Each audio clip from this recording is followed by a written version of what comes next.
ये शिकारी है, इन्हें भिखारी मत बनाओ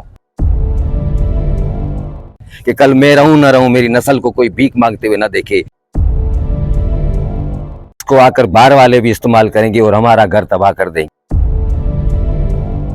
आज हम खा रहे हैं, कल हो सकता है हमारे इलाके में फाका कशी हो। वैसे भी हम गुर्बत की लकीर से नीचे वक्त गुजार रहे हैं। आज हम गरीबों के लिए कोई भी कुछ बात नहीं करता, इसलिए नहीं करता कि हम खुद खामोश हैं। खुदारा अल्लाह की तरफ भी देखो, इन गरीबों की तरफ भी देखो। मैं गवर्नमेंट सरकार बाला से पुरजोर अपील करता हूँ कि छोटे माहीगीरों के रोज़गार का ख्याल किया जाए और लाइटिंग सिस्टम बंद किया जाए। वायर नेट से हमें कोई इतराज़ नहीं, लेकिन इसको आकर बाहर वाले भी इस्तेमाल करेंगे और हमारा घर तबाह कर देंगे। आज हम खा रहे हैं, कल हो सकता है हमारे इलाके में फाका कशी हो। वैसे भी हम गुर्बत की लकीर से नीचे वक्त गुजार रहे हैं।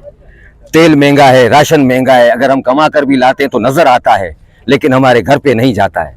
लिहाजा हम फिर भी ये बार बार कहेंगे कि खुदारा अल्लाह की तरफ भी देखो, इन गरीबों की तरफ भी देखो।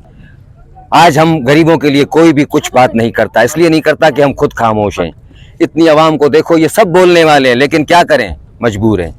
इसलिए मजबूर हैं कि हमारा मुल्क यही है, हम इसी मुल्क में रहना चाहते हैं और हम किसी के खातिर नहीं, हमारी आने वाली नस्ल के खातिर बात कर रहे हैं कि कल मैं रहूं न रहूं मेरी नस्ल को कोई भीख मांगते हुए ना देखे। ये शिकारी है, इन्हें भिखारी मत बनाओ। शुक्रिया।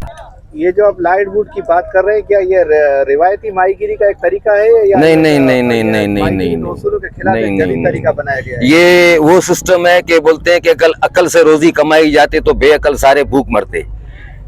ये अपने अकल से रोजी कमाने की कोशिश कर रहे हैं और अक्लमंदों ने ही वो चीज़ें बनाई हैं जो आज मुल्क के लिए खतरा है। लिहाजा मैं चाहता हूं कि हमारे इलाके के अंदर ये चीज़ थी नहीं, किसी बाहर वाले ने मशवरा दिया, यहाँ वाले ने अमल किया और ये हमारे इलाके में आ गए हैं। ये माहीगिरी तरीका नहीं है। हम तो अंधेरा करके मछली मारते थे, लेकिन आज समंदर में सारा दवाई का बाजार बना हुआ है।